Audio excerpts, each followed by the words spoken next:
Entonces este es el café. Este se llama Perla Roja. Ok. Café brasileño. Ah, el café brasileño.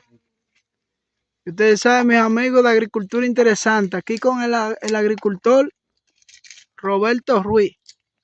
Estamos ahora aumentando los conucos.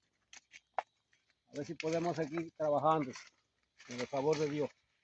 Amén. A mis amigos de agricultura, este es el café del mundo, este que está aquí.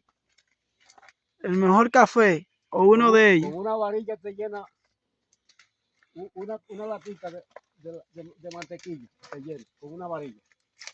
Miren ahí, mis amigos. Dios les bendiga.